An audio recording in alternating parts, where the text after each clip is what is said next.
Bueno, vamos a estar leyendo Juan 18 del 12 al 27. Téngalo ahí listo, todavía no lo vamos a leer, pero téngalo listo. Juan 18 del 12 al 27.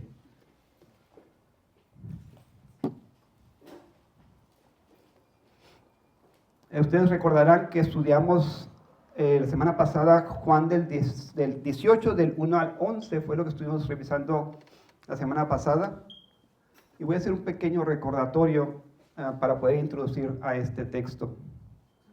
En estos primeros versículos vimos cómo el rey se entrega voluntariamente, ¿verdad? A quien lo busca para ser arrestado. O sea, eso es literalmente lo que sucede. Dijimos que no fue tomado por sorpresa, ni atrapado en esta trama de traición que estuvimos explicando. Más bien, como rey soberano, él estuvo impulsando las circunstancias para cumplir los decretos eternos de Dios, como explicábamos la semana pasada. Reflexionamos sobre la transición en el Evangelio, en este capítulo 18. Los capítulos anteriores hablan de la gloria, de la intimidad, de las promesas. Y aquí empezamos a ver este cambio solemne, ¿verdad? Para declarar ahora los acontecimientos del arresto y del inicio de la pasión del Señor Jesús. Observamos cómo Jesús pasa del aposento alto, lavando los pies de sus discípulos, a la agonía del huerto y finalmente al altar del sacrificio, ¿verdad? Como lo vamos a estar explicando en las siguientes oportunidades. Esa transición revela desde la perspectiva humana su sufrimiento, lo vimos. Pero desde la perspectiva divina también vimos que está lleno de majestad, de soberanía y de obediencia deliberada al Padre y a los propósitos eternos. En los primeros versículos del 18 de este capítulo, vimos cómo Jesús deja atrás su ministerio profético y se encamina hacia cumplir su ministerio sacerdotal, que es lo que estaba hablando Víctor ahora en la mañana.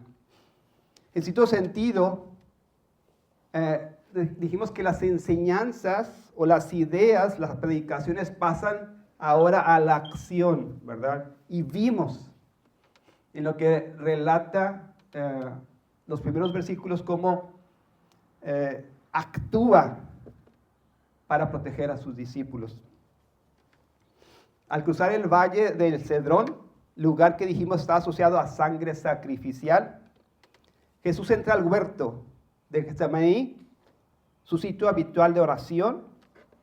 Judas, conocedor del lugar y movido por la intención satánica de traicionar al maestro, guía ahí a la turba que lo arrestará. Perdón.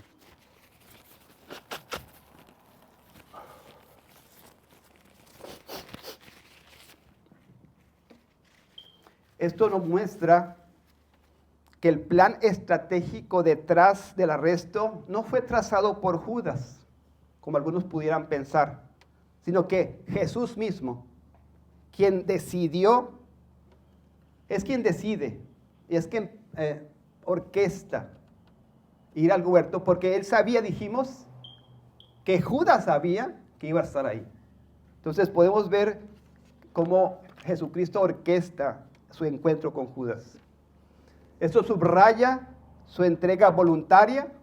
Él nunca huyó ni fue víctima de las circunstancias. Como evidencia de esa soberanía y su ministerio sacerdotal, vimos a Jesús salir al encuentro de los soldados y enfrentarlos con la pregunta: ¿a quién buscáis? A Jesús Nazareno. Entonces, la poderosa declaración: yo soy. Esto provoca que cientos de soldados, dijimos, y alguaciles, encabezados todos por Judas, retrocedieran y cayeran a tierra, demostrando su autoridad soberana incluso en este momento de su arresto. Para cumplir la promesa y darnos ejemplo palpable de este ministerio sacerdotal, ordena a esta multitud: pues si me buscáis a mí, dejad ir a estos, para que se cumpliese aquello que había dicho: de los que me diste, no perdí ninguno. Después, el buen pastor asegura la libertad y el bienestar de sus discípulos, ¿verdad?, con esta acción. Enseguida vemos el ataque impulsivo de Pedro.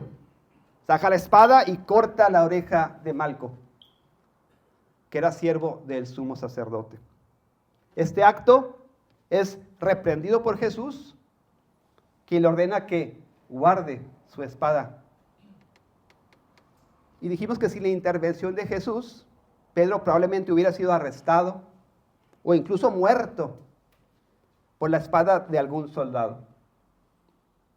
Pero Jesús, una vez más, en este acto despliega su determinación de guardar a los suyos y cumplir con la encomienda del Padre. Restaura la oreja de Malco, evitando así toda agresión y castigo contra Pedro y los discípulos. La exhortación al final, escuchamos: la copa que el Padre me ha dado, ¿no la he de beber?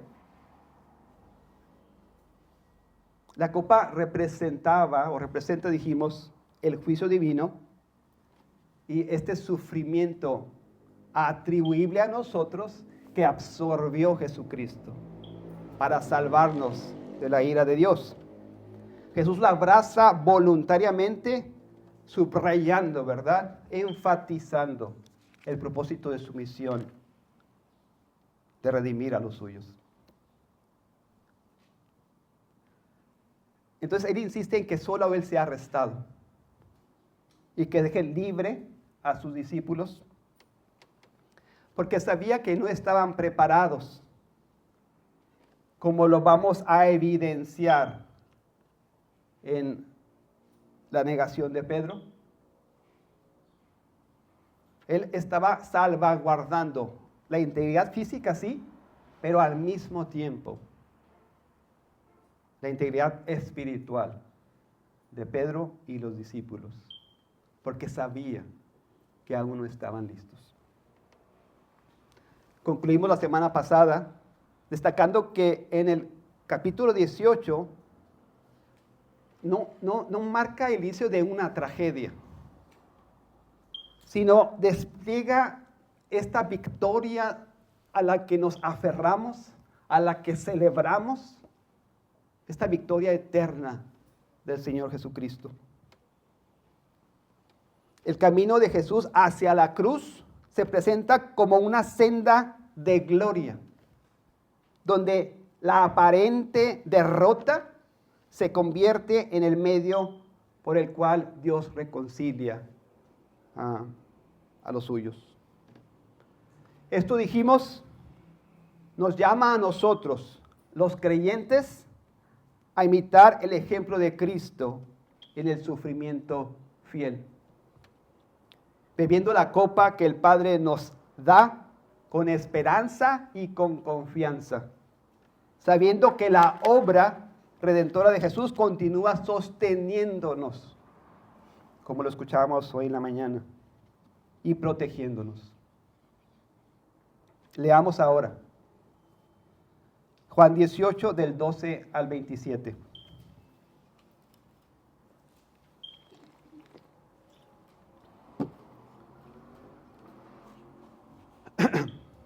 Entonces la compañía de soldados, el tribuno y los alguaciles de los judíos prendieron a Jesús y le ataron. Y le llevaron primeramente a Anás, porque era suegro de Caifás, que era sumo sacerdote aquel año. Era Caifás el que había dado el consejo a los judíos de que convenía que un solo hombre muriese por el pueblo. Y seguían a Jesús Simón, Pedro y otro discípulo. Y este discípulo era conocido del sumo sacerdote. Y entró con Jesús al patio del sumo sacerdote, mas Pedro estaba fuera, a la puerta. Salió pues el discípulo que era conocido del sumo sacerdote y habló a la portera e hizo entrar a Pedro. Entonces la criada portera, dijo a Pedro: ¿no eres tú también de los discípulos de este hombre? Dijo él: no lo soy. Y estaban en pie los siervos y los alguaciles que habían encendido un fuego, porque hacía frío y se calentaban. Y también con ellos estaba Pedro en pie, calentándose. Y como que cambia la escena aquí.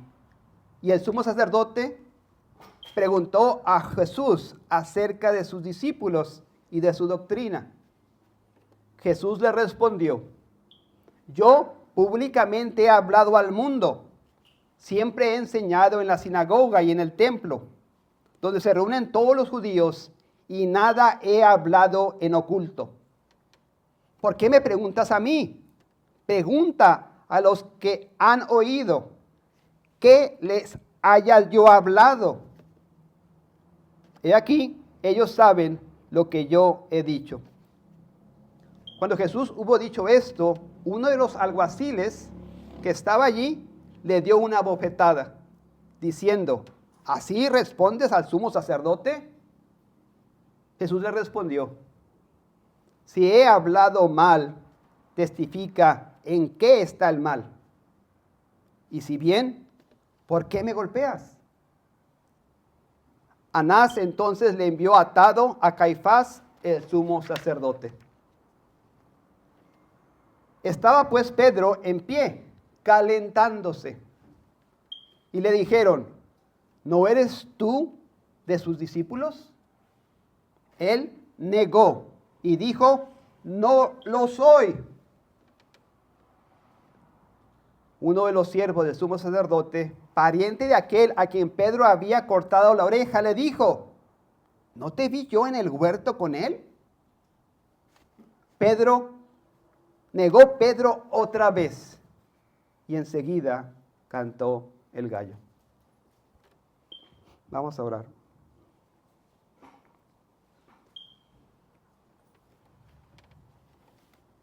Pide al Señor ahí que sea Cristo, su Espíritu hablando. De nada sirve, ¿verdad?, que se prepare un escrito, se prepare un mensaje, si no es el Espíritu obrando en nuestras vidas. Si no es Cristo limpiando, iluminando, reformando, reconstruyendo nuestros pensamientos, nuestras ideas acerca de la realidad. Señor, te pedimos que obres en nuestras vidas,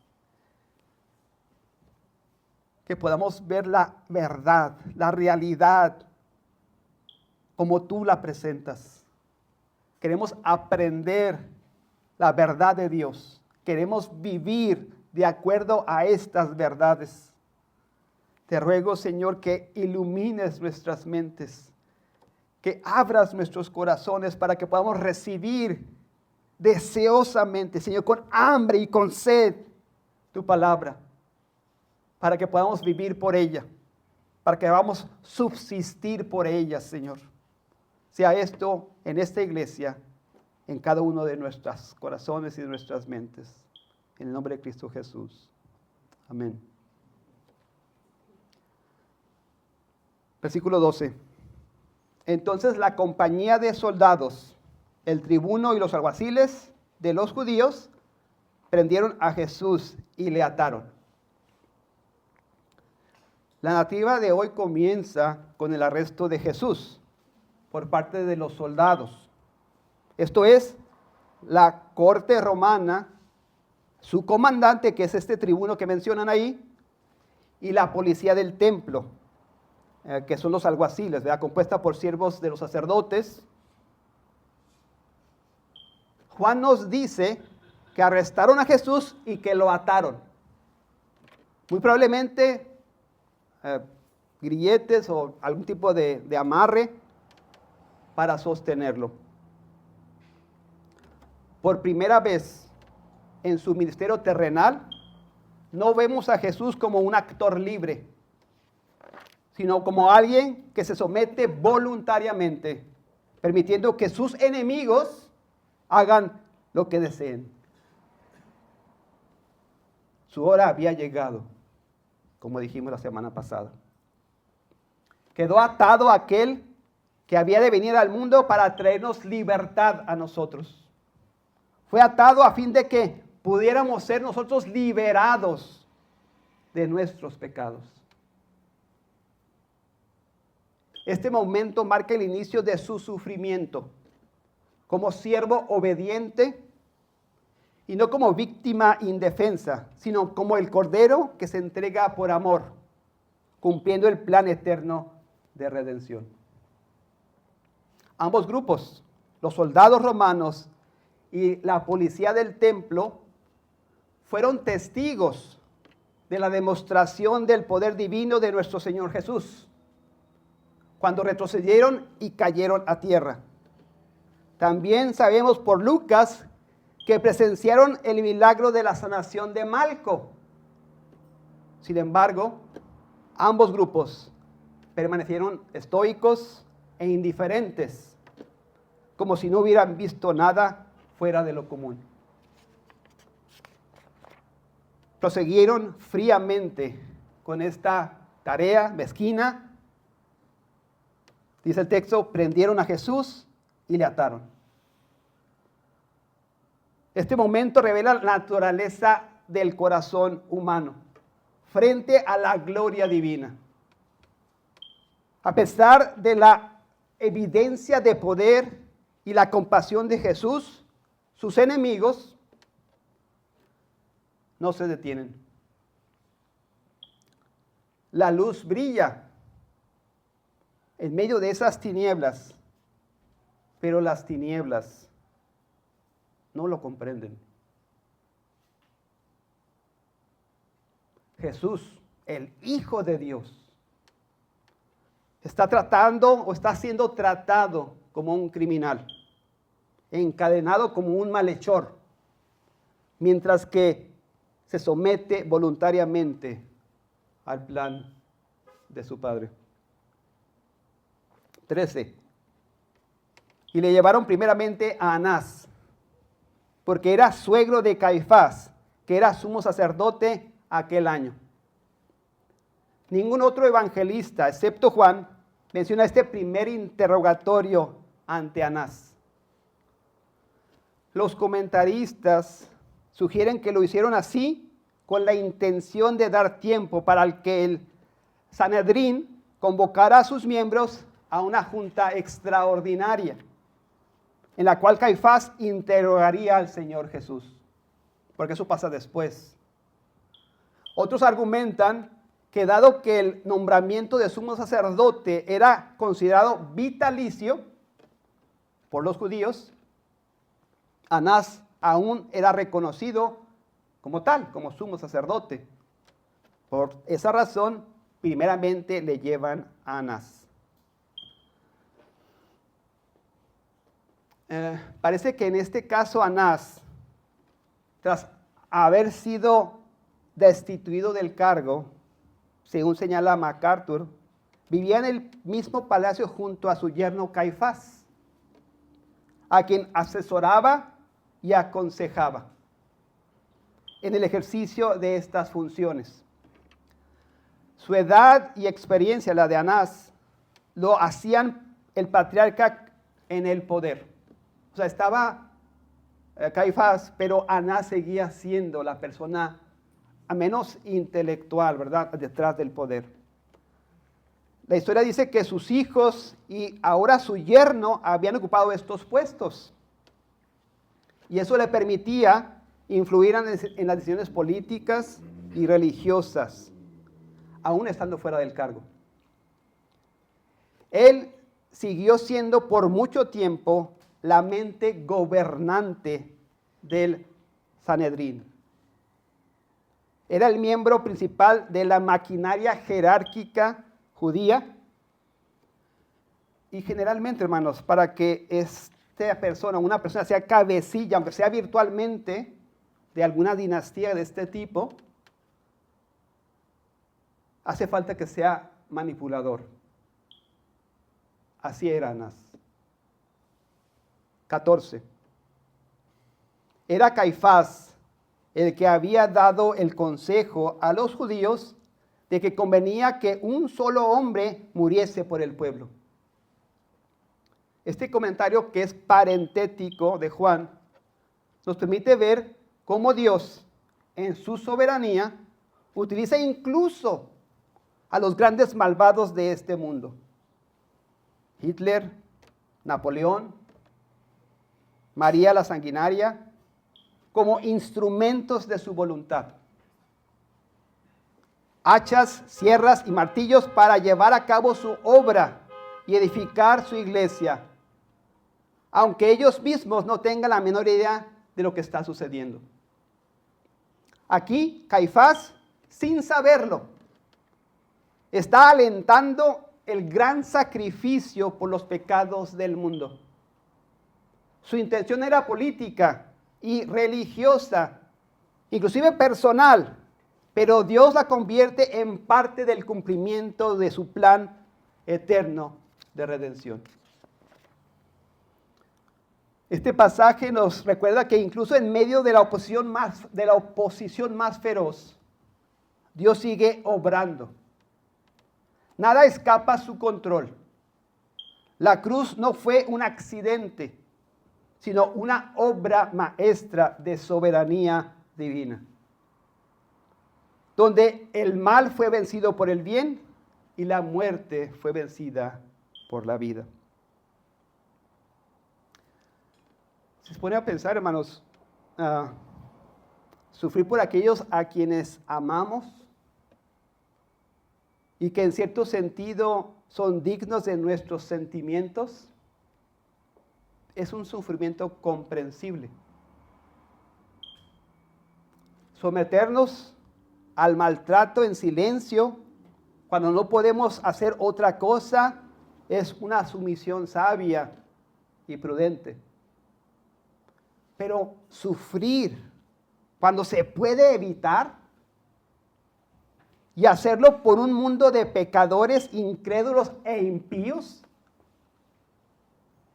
sin que ellos lo pidan ni lo agradezcan, es una conducta que escapa el entendimiento humano.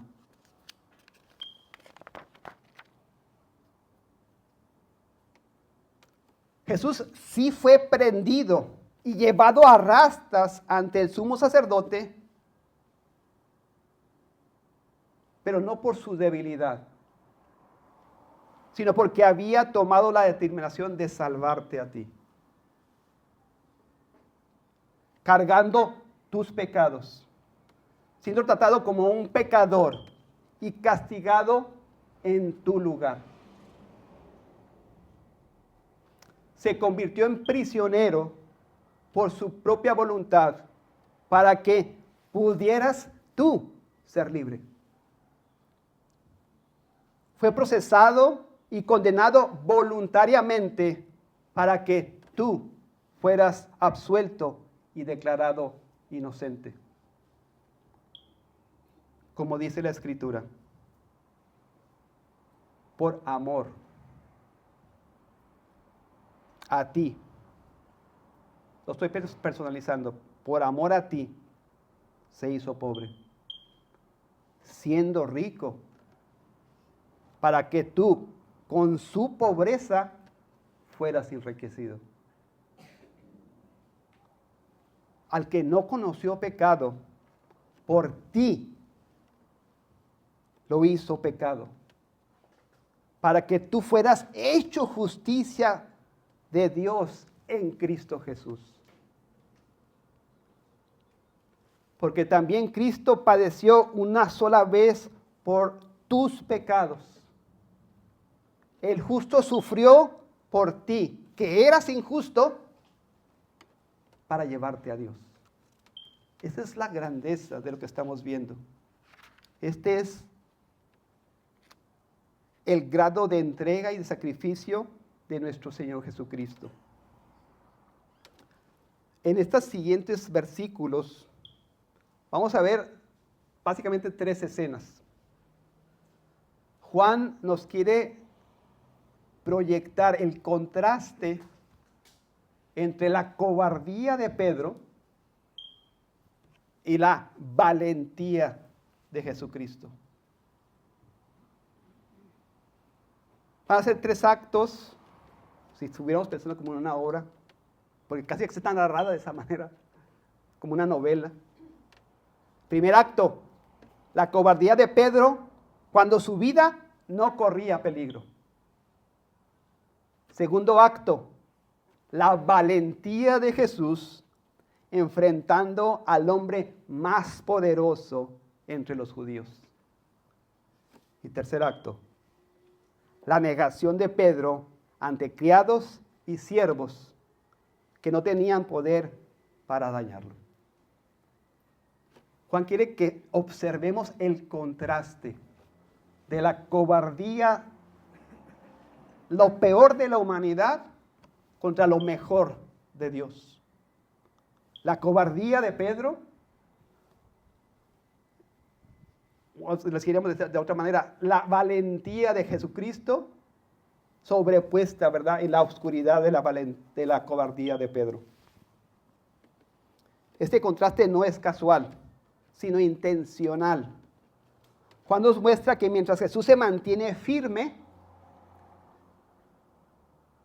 consciente de su misión y en control absoluto de la situación, Pedro, quien horas antes había prometido fidelidad hasta la muerte, se desmorona ante la presión de circunstancias mucho menores. Vamos a ver la narración. 15.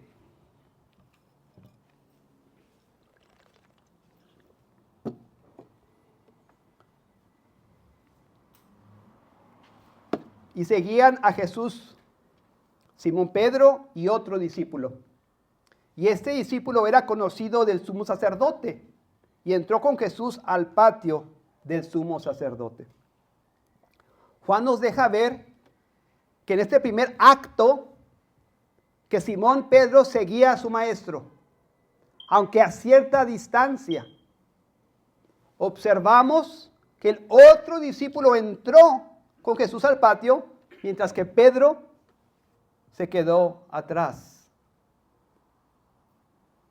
Aunque preocupado por lo que iba a suceder, Pedro no tuvo el valor suficiente para acompañar al maestro de cerca, como lo haría un verdadero discípulo. Es evidente que el pobre experimentaba sentimientos encontrados. El amor hacia Jesús hacía que la idea de huir le avergonzara. Pero la cobardía lo llevaba a ocultar su verdadera identidad y a no mantenerse junto a Jesús. Este momento revela la lucha interna que muchos creyentes enfrentamos. El deseo de permanecer fieles, pero la debilidad humana que nos hace retroceder. No es solamente de Pedro esta actitud. Siempre que vemos estos casos, son para que sea como un espejo en el que nos podamos reflejar, ¿verdad? Pedro está cerca, pero no lo suficiente. Su corazón está dividido entre el afecto y el temor que está sintiendo. 16. Mas Pedro estaba fuera a la puerta. Salió pues el discípulo que era conocido del sumo sacerdote y habló a la portera e hizo entrar a Pedro. Entonces, ahí está como que a distancia, está viendo, Juan va por él. Bueno, Era otro discípulo, no sabemos si es Juan todavía. Pero ¿quién es ese otro discípulo? ¿Quién es? Muchos comentaristas opinan que se trata de Juan, el evangelista, dando testimonio de los hechos. Y creo que sí es Juan. No, hay debates de eso, ¿verdad? No lo vamos a entrar en debates. Pero si hubiera sido otro de los 11 discípulos, no habría sido prudente de parte de Juan omitir el nombre, ¿cierto? Especialmente siendo el único que estuvo con Jesús en este momento. Por ello, se considera que esta omisión es un gesto de humildad, por el cual Juan no se menciona por nombre. Juan no deseaba destacar que se había mantenido fiel mientras que Pedro caía. Su presencia es mencionada más bien como evidencia de que fue testigo ocular de todo lo que sucedió durante el interrogatorio de nuestro Señor. O sea, Juan lo hace con la intención de decir, yo estuve ahí, yo vi lo que estaba pasando. Pero al saber que Pedro negó, no quería como hacer esta diferencia, ¿verdad?, entre él y Pedro. Por eso se mantiene anónimo. Además, vemos cómo Juan intercede por Pedro para que pueda entrar al patio central de la casa del sumo sacerdote. Este detalle, aunque breve, revela la cercanía de Juan con ciertos círculos religiosos. Conocía al sumo sacerdote. Y también nos deja ver la bien intencionada disposición para ayudar a su hermano en la fe, incluso en medio de la tensión y del peligro. Juan pensó que si era bueno y positivo introducir a Pedro a la casa del sumo sacerdote. Y sin saberlo, otra vez la soberanía de Dios se convirtió en un eslabón más de la cadena de acontecimientos que llevaron a Pedro a su caída. Ya se había quedado atrás, estaba fuera del recinto. O sea, si hubiera permanecido atrás no hubiera pasado lo que pasó, pero Juan lo hace pasar. 17. Entonces la criada portera dijo a Pedro, ¿no eres tú también de los discípulos de este hombre? Dijo él, no lo soy. Esta fue la primera prueba para el valor y la fe de Pedro. Una mujer le plantea una sencilla pregunta. No hay indicio de amenaza en su tono, pero el apóstol se derrumba de inmediato. Responde con una mentira directa. No lo soy.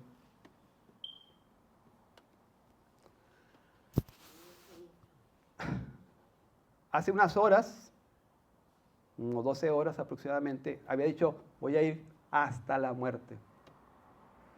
La cárcel, la muerte, no importa, yo voy contigo. Es evidente, hermanos, que no conocemos nuestros propios corazones, ¿verdad?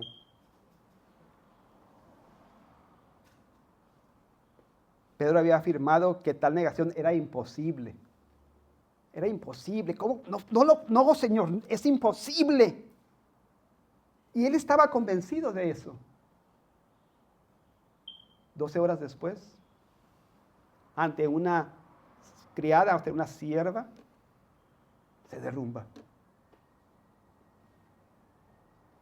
Volvamos a esas 12 horas atrás. ¿Qué le estaba diciendo Jesús? En ese momento, 12 horas atrás. Como en las películas.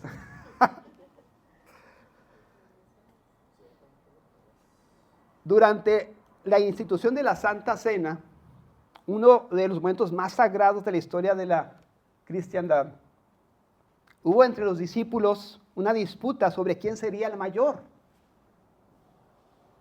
Ahí estaban empujándose unos a otros. Yo quiero estar a la derecha. Yo quiero sentarme a la derecha. Tú, a la izquierda. Y tú, hasta atrás. Porque no eres tan honorable. No mereces este honor. Mientras Jesús atravesaba su gran pasión. ¿Sabéis lo que estaba por enfrentar? y preparándose para beber la copa del Padre, o que el Padre le había preparado. No es difícil, hermanos, imaginar lo repugnante que debió ser para él observar esta lucha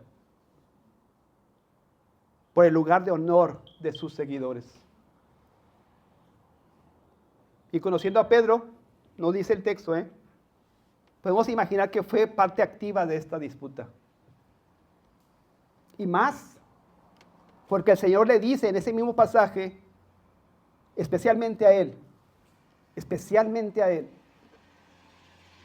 Simón, Simón. Ese es con un amor. Cuando se repite el nombre de la persona es por intimidad, por amor. Simón, Simón. He aquí Satanás os ha pedido para zarandearos como a trigo. Y Pedro responde con seguridad, Señor, dispuesto estoy a ir contigo, no solo a la cárcel, sino hasta la muerte.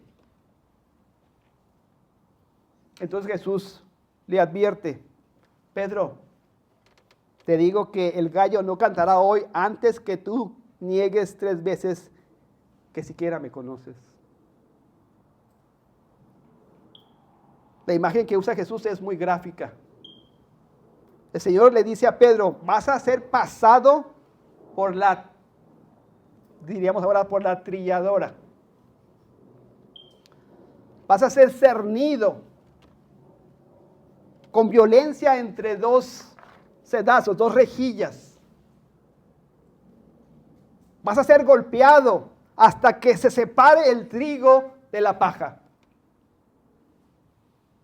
En otras palabras, tú crees o te crees fuerte, pero te digo que vas a ser zarandeado como trigo. Y será fácil para Satanás acabar contigo. Pedro, confiando en sí mismo, responde, Señor, no te preocupes. Si Satanás me zarandea, estoy listo para ir contigo a la cárcel y si es necesario, hasta la muerte. Nada, ni la zarandeada de Satanás me detendrá en mi lealtad hacia ti. Estaré contigo hasta el final, cueste lo que cueste. Vemos la autosuficiencia de Pedro. Y su confianza no estaba fundamentada en la gracia de Dios, sino en su propia determinación. Jesús, con amor y sabiduría, le advierte que su fe será probada. No para destruirlo, sino para purificarlo. Y la imagen a veces para nosotros es muy fuerte, pero recordemos que la zarandeada no es castigo, sino un proceso.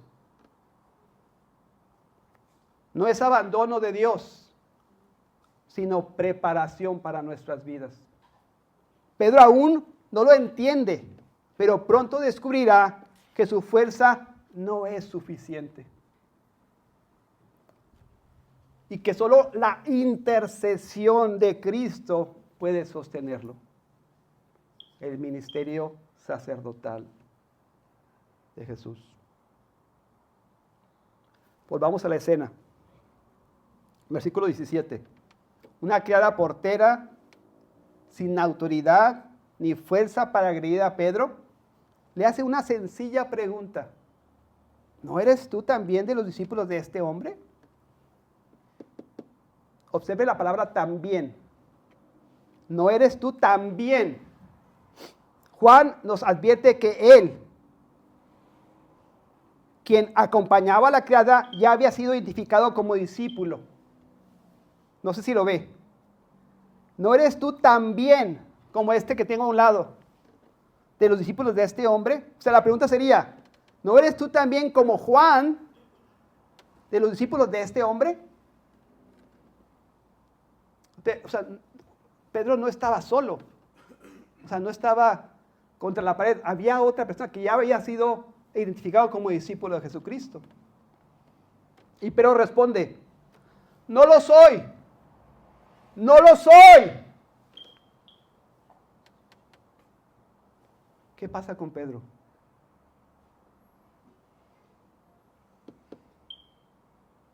¿No acaba de decir que daré mi vida por ti? No está solo, está Juan ahí.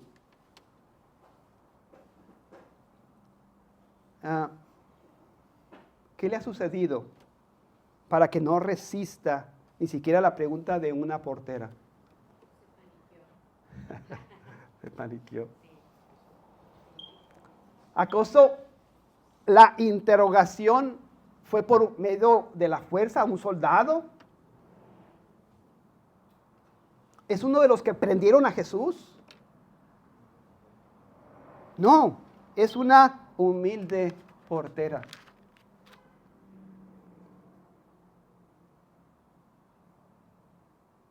Y tampoco se trata de un interrogamiento severo, agresivo.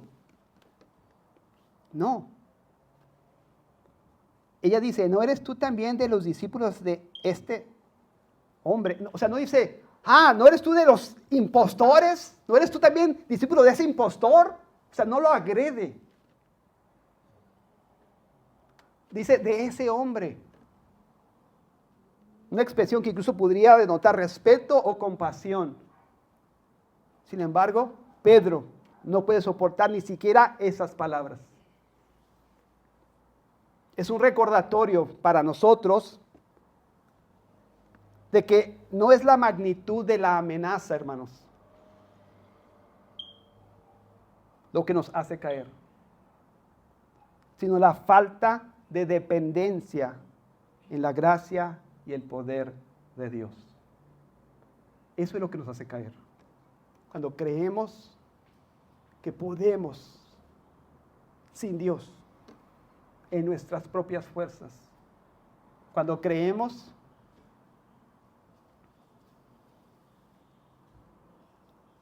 que es mi autodeterminación la que me mantiene en el camino. 18.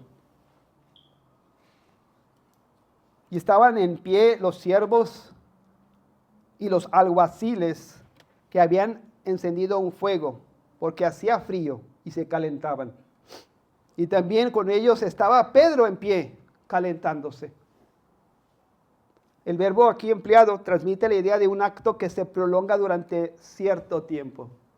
Ahí estuvo calentándose por cierto tiempo, por tiempo. Pedro estaba entre la multitud de enemigos de su maestro, calentándose junto con ellos, como si no tuviera otra preocupación más que su comodidad física. Mientras tanto, su amado maestro se encontraba solo al otro extremo del patio, soportando el frío y recibiendo trato de prisionero.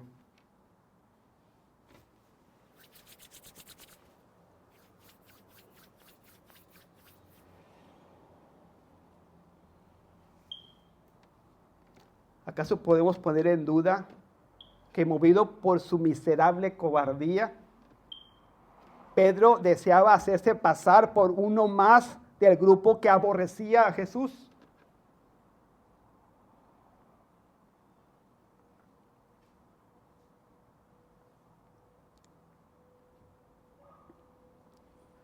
¿No intentaba encubrir quién era? Haciendo lo que ellos hacían.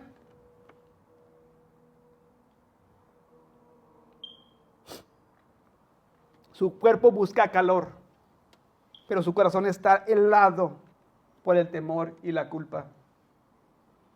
Está cerca del fuego, pero lejos del maestro. Su negación no solo se expresa con palabras, sino con gestos, con silencios, con la elección de dónde estar y con quién estar. Nuestro pecado niega a Jesús, traiciona a Jesús. ¿Con quién escogemos estar? ¿Qué escogemos hacer? Estamos traicionando. Juan aquí cierra el telón de este primer acto.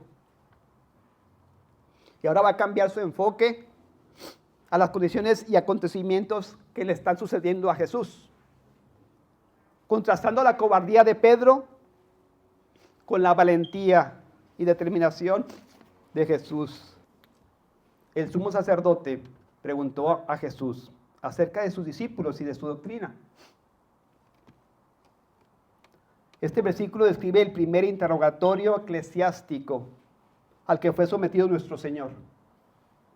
Se le interroga respecto a sus discípulos, es decir, quiénes eran, cuántos había, qué posición ocupaban y cómo se llamaban.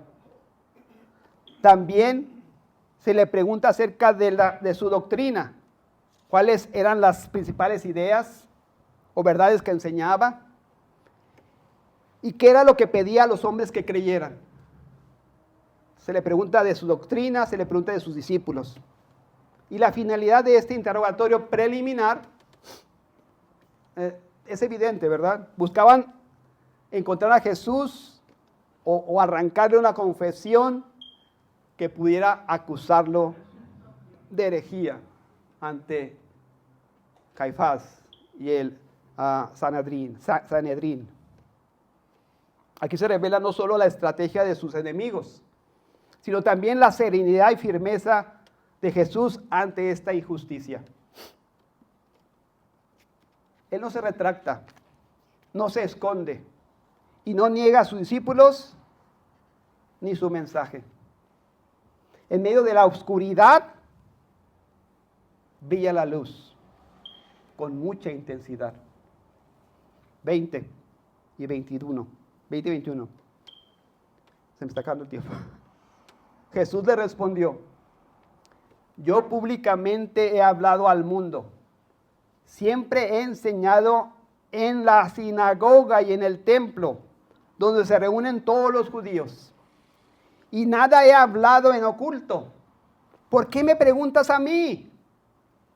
Pregunta a los que han oído. ¿Qué les haya yo hablado? He aquí, ellos saben lo que yo he dicho. Como dije, este es el primer interrogatorio eclesiástico. Hay 3 partes y luego hay un civil, otras 3 partes. Estuvo ante Pilato, a Herodes, luego regresó a Pilato otra vez. Pero estuve leyendo un poquito, tanto en la ley romana como en la judía, el tipo de juicio que se estaba fraguando aquí: nocturno, en secreto, improvisado, sin testigos ni defensa, era completamente ilegal. Este proceso podría inclusive calificarse como un crimen de Estado, ya que participaron en él tanto el gobernador romano, Poncio Pilato, como este órgano gobernante de los judíos. Los principales sacerdotes, escribas, fariseos y saduceos. Para Jesús, que es absolutamente sin pecado, el verse sometido a un juicio realizado por hombres pecadores fue en sí mismo una profunda humillación. Ser juzgado por tales hombres bajo tales circunstancias hizo que esta humillación fuera dolorosa. El avaricioso, mañoso y vengativo Anás, el brusco, astuto e hipócrita Caifás, el hábil, supersticioso y egoísta Pilato, y el inmoral, ambicioso y superficial Herodes Antipas. Estos eran los jueces. Estos eran los que iban a juzgar. El contraste no puede ser más impactante. El santo, el Hijo de Dios, el justo, es juzgado por hombres corruptos, movidos por intereses políticos, religiosos y personales. Pero nuestro Señor, con sabiduría y autoridad, responde al interrogatorio señalando la injusticia de este procedimiento. ¿Por qué me preguntas a mí? No era permitido en estos procesos judiciales que el acusado hablara en su nombre. Eran los testigos que hablaban a favor o hablaban en contra. Jesús le pone eso, ¿verdad?, a los jueces. ¿Por qué me preguntas a mí? No estás haciendo las cosas como debes hacerlas. No es legal que me preguntes. ¿Acaso es razonable y justo que el juez pida al prisionero que se incrimine y ofrezca pruebas en su contra? Hay toda una cátedra del juicio de Jesús, si la quieren leer por ahí. Jesús no evade la verdad, pero tampoco se somete a este proceso corrupto. En lugar de responderle directamente, remite a los testigos. Pregunta a los que me han oído enseñar y predicar. Ellos saben lo que he dicho. Esto es lo legal. Hazlo de esta manera. Con esa respuesta, Jesús enfrenta con toda autoridad el uso ilegal del poder del Estado y expone la ilegalidad del juicio. No solo defiende su integridad, sino que también revela la corrupción del sistema que lo acusaba. Jesús, ante el hombre más poderoso, no se doblega, ni se quiebra. Y en contraste, Pedro se desploma ante una criada portera. 22. Cuando Jesús hubo dicho esto, uno de los alguaciles que estaba allí le dio una bofetada diciendo: ¿así respondes al sumo sacerdote? Este fue el primer golpe que recibió. Este hombre santo en manos de pecadores. Esta circunstancia nos enseña la profunda corrupción, inclusive degeneración, degradación, bajeza a la que había llegado los tribunales eclesiásticos judíos en ese periodo. Que se pudiera golpear en público a un prisionero que estaba en pie, atado de manos, por defender con valor, revela el estado lamentable de la justicia religiosa en Israel. El hecho que esto ocurriera ante los ojos del juez, ¿verdad?, Anás, habla de una decadencia, no sé cómo llamarlo ya, una decadencia no solamente del juez, de toda la nación.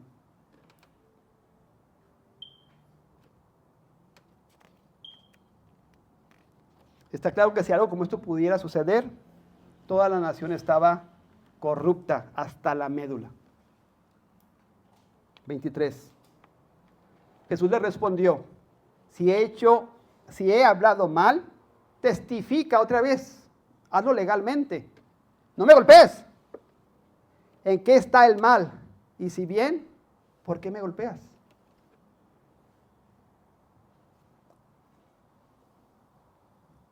Aquí nuevamente, ¿verdad?, Jesús hace ver la ilegalidad de lo que está sucediendo. Imagínense al prisionero atado y otro golpeándolo ahí, ¿no?, frente del juez. Y que el juez lo permita.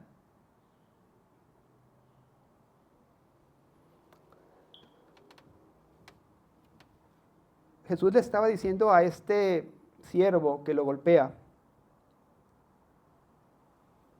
si algo he hecho mal, demuéstralo. Te reto a investigar, a indagar entre los que me han escuchado, y no encontrarás a ninguno que pueda tachar mi enseñanza ni mi apego a la ley de Dios.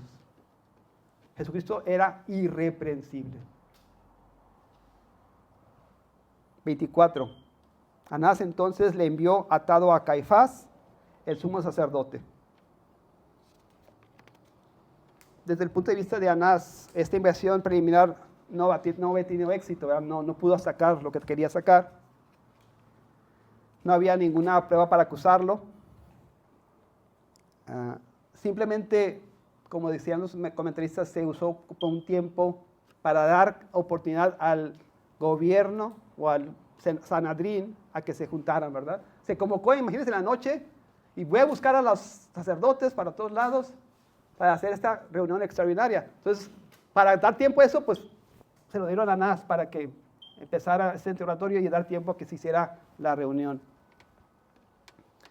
De tal forma que Anás envía a Jesús atado a Caifás como el representante, ¿verdad? Como el presidente de este órgano. Y otra vez Juan cierra el telón aquí.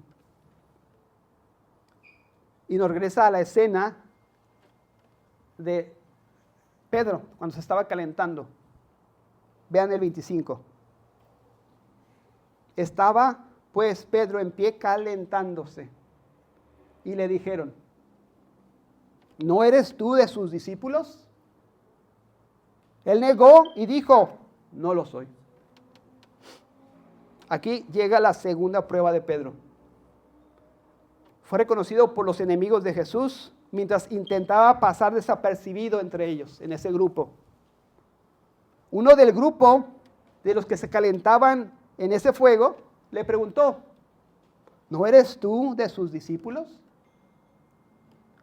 Y Pedro respondió: no lo soy. Parece como si la primera vez hubiera dicho no lo soy con cierta timidez, pero ahora lo niega tajantemente.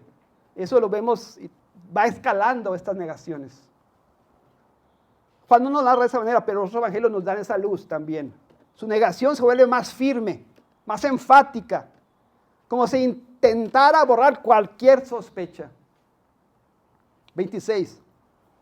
Uno de los siervos del sumo sacerdote, pariente de aquel a quien Pedro había cortado la oreja, le dijo: ¿no te vi yo en el huerto con él? Ahí Pedro se puso a prueba, o lo pusieron a prueba por tercera vez. Su negación anterior parece haber llamado la atención de quienes lo rodeaban. Entonces uno de los siervos del sumo sacerdote, pariente de aquel a quien Pedro había cortado la oreja, le plantea una pregunta punzante: ¿no te vi yo en el huerto con él? Este hombre, hermanos, no solamente lo había visto, sino que tenía una razón personal para recordar a Pedro. Era el pariente de Malco. Había presenciado el momento en que en medio de la trifulca, por llamarlo de una manera, no fue trifulca, del arresto, Pedro sacó su espada y atacó. Su rostro, su actitud, su acción, todo lo hacía inconfundible para este hombre. Le pregunta, no de forma casual ni superficial, es una pregunta directa, precisa y cargada de memorias, ¿verdad?, de este hombre. Pedro, acorralado por la evidencia, niega por tercera vez. El 27, negó Pedro otra vez. Y Juan es prudente aquí. Los demás evangelistas completan algunos espacios en blanco y no omiten los detalles más crudos de esta negación. La Sagrada Escritura nos dice directamente que Simón Pedro acompañó su negación con maldiciones. Su respuesta fue enfática, incluso violenta. ¡Tonterías! No conozco a ese tal por cual. ¡No me estés molestando!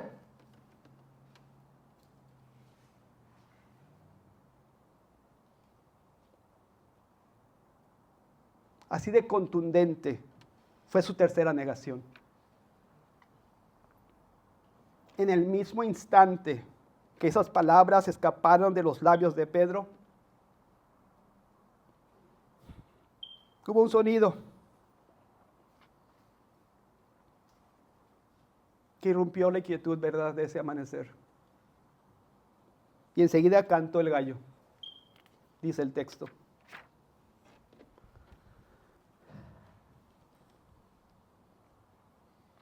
Qué sonido tan fuerte, ¿verdad? Debió ser para Pedro. Al oír, recordó de inmediato lo que el Señor le había dicho. Antes que el gallo cante hoy, me negarás 3 veces. El Señor, que también oyó el canto del gallo, se volvió hacia Pedro y lo miró. No le dijo absolutamente nada. No era necesario hacerlo. Solo lo miró.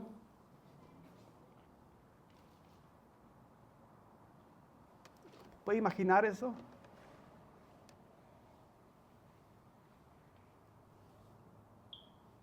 En ese instante, Pedro fue confrontado con la realidad de su caída. No solo fue vergüenza, no fueron simples lágrimas. El texto en Lucas nos dice que salió y lloró amargamente. Sus hombros se agitaban, sollozaba como un niño. Había sido zarandeado como trigo y había negado públicamente conocer a Jesús. No podemos comprender esa vergüenza, la verdad.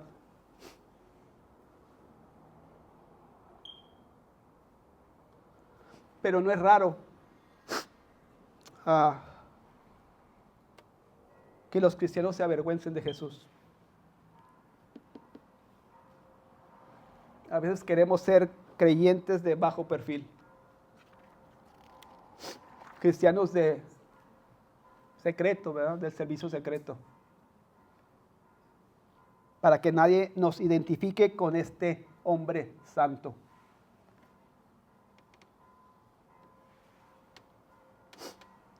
Jesús nos advierte, hermanos, si se avergüenzan de mí ante los hombres,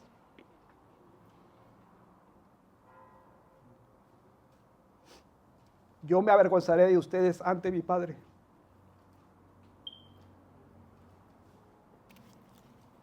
Yo me preguntaba, ¿cuál es la diferencia, verdad, entre Pedro y Judas?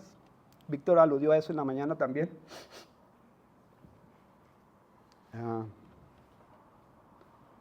Ambos lo traicionaron.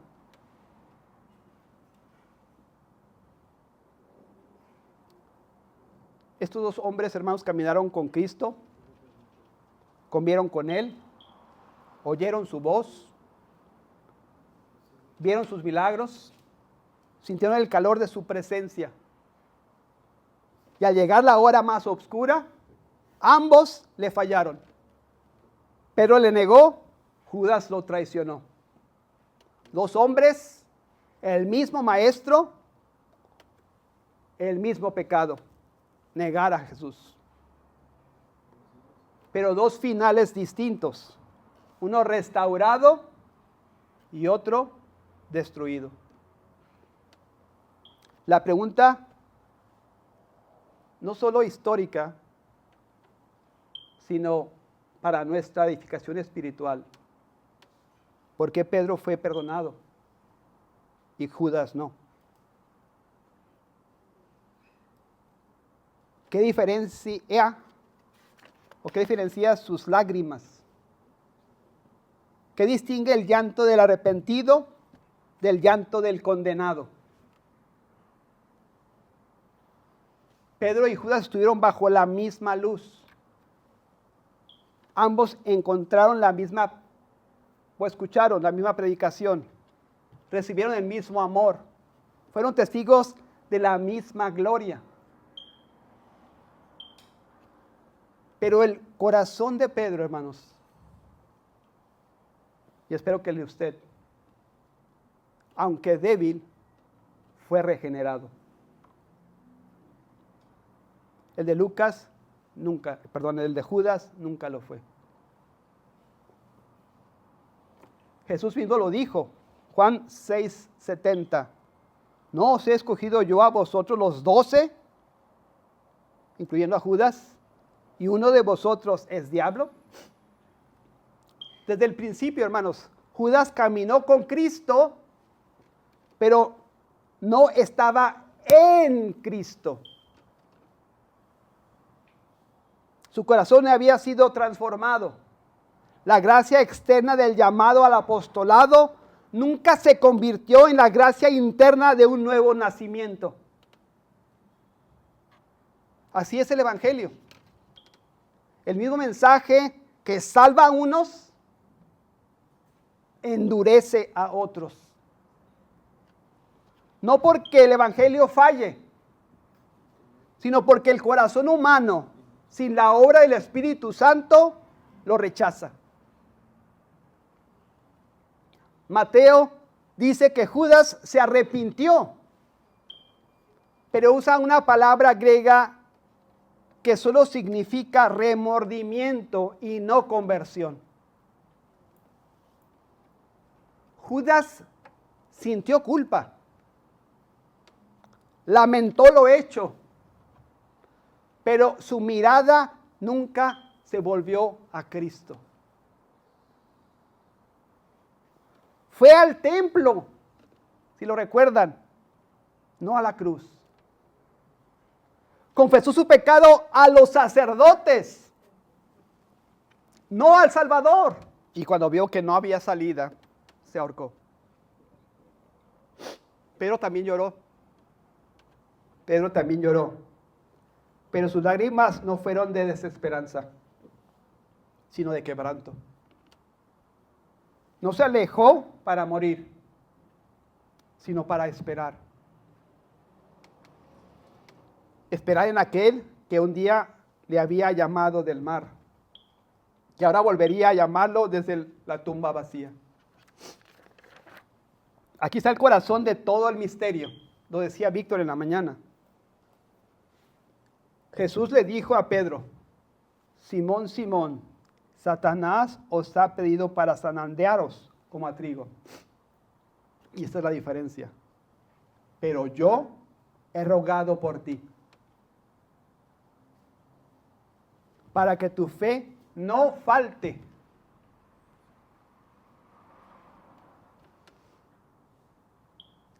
Pedro no fue más fuerte que Judas. Pedro fue perseverado o preservado por la oración de Cristo Jesús. Si la salvación, hermanos, dependiera de la fidelidad humana, todos seríamos como Judas. Pero la salvación depende de la fidelidad de Cristo Jesús, quien intercede por nosotros. Hebreos 7:25 dice: por lo cual puede también salvar perpetuamente a los que por él, Jesucristo, se acercan a Dios, viviendo siempre para interceder por ellos. Esto es lo que hizo la diferencia entre Judas y Pedro. Esta obra del ministerio sumo sacerdotal de Jesucristo, que nos sostiene, que nos levanta, que intercede por nosotros, que hace sacrificio, ¿verdad? Esa es la diferencia entre Judas y Pedro.